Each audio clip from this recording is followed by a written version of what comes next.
Welcome to our today's Sin Home Recap. Step into the extraordinary world of Cirque du Freak, The Vampire's Assistant 2009. Follow Darren Shan as he encounters a mysterious circus and becomes entangled in the conflict between vampires and their adversaries. With captivating visuals and unexpected twists, this movie is a journey of friendship and choices that redefine destiny. The film opens with the funeral of a teenager named Darren Shan, which everyone is mourning. Surprisingly, it is later revealed that Darren is not actually dead, but is playing video games inside the coffin. The story then shifts to the past, where Darren talks about his great life.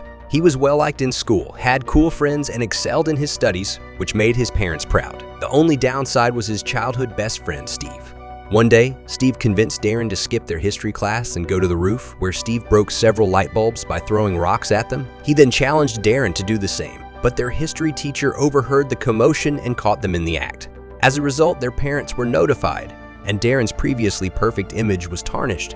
His parents scolded him harshly and punished him by grounding him for 2 months. Furthermore, they forbid him from staying friends with Steve, citing that he is a bad influence. The next day, while walking to school, Darren informs Steve that his parents want him to break off their friendship. Upon hearing this, the latter is disheartened, and he accuses Darren of never standing up for himself. As they quarrel, a limousine passes by and a man inside throws out a flyer which lands in front of them. It turns out to be an invitation to a circus event called a freak show. The flyer claims that it is held once every 500 years. The boys recall their teacher giving them a warning against attending the show because of its illegal nature, but they nevertheless decide to go to the circus.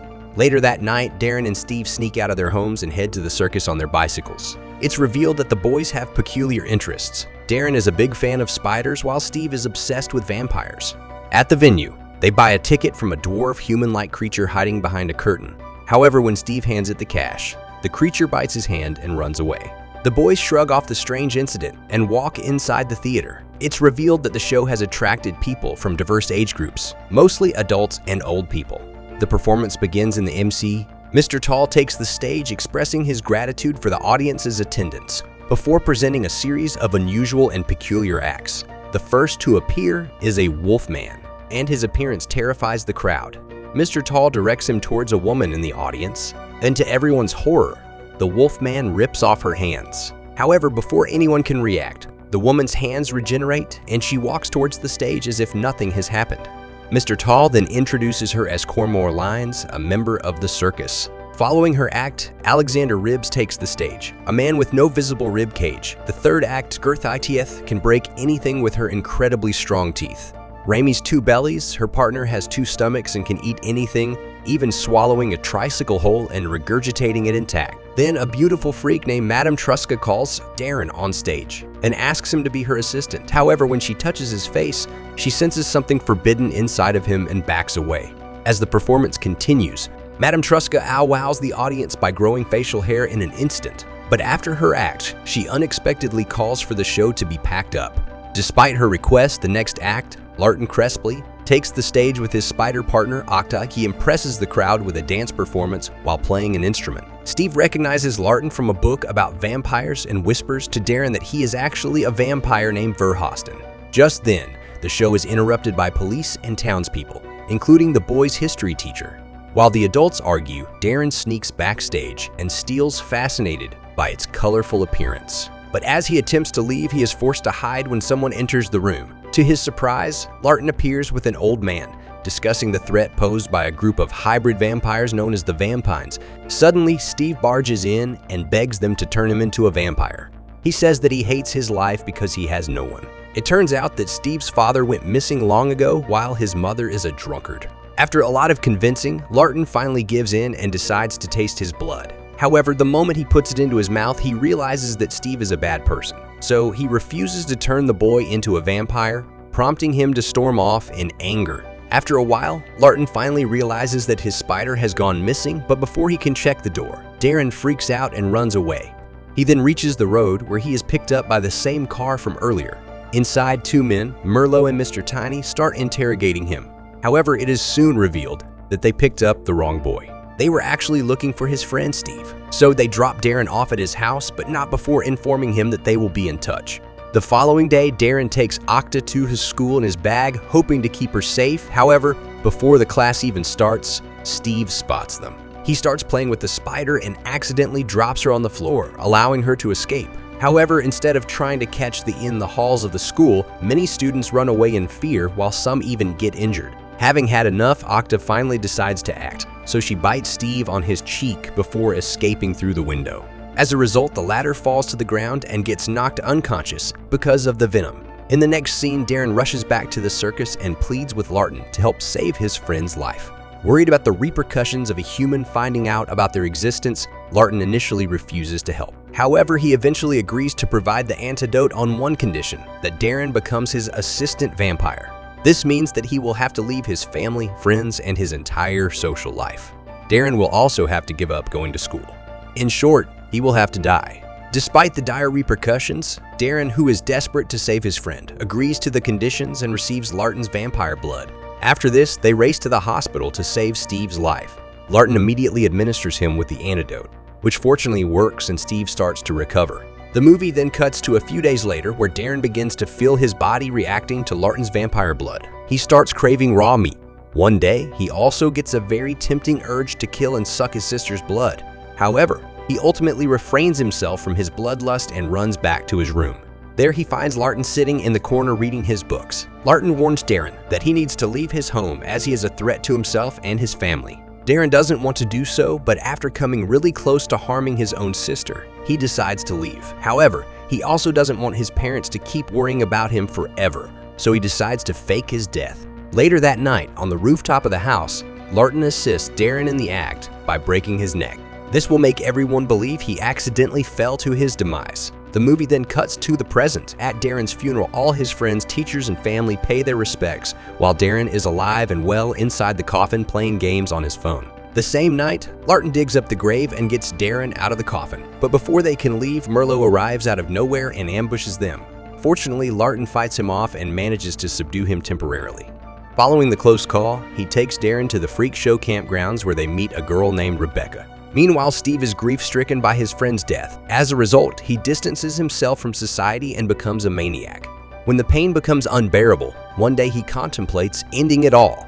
But just as he is about to commit the unthinkable, Mr. Tiny arrives there and stops him. He mentions that he's aware about Steve's unfortunate life and his obsession with all things vampire. He then offers him a chance to become a vampinese. It turns out Tiny and Merlot are vampinese, and they are a different race of vampires who, unlike Larten and the others, murder humans to feed on their blood. It's also revealed that vampinese and the normal vampires are arch enemies and they don't see eye to eye. As Steve hears everything in disbelief, Mr. Tiny discloses something even more shocking. He says that Darren is alive and happy in the other world, something which Steve had always aspired to be. The revelation makes the latter angry, so without a second thought, he accepts the offer. Meanwhile, Darren slowly gets comfortable in the freak campground with the other freaks. He starts to train himself and helps others in their duties.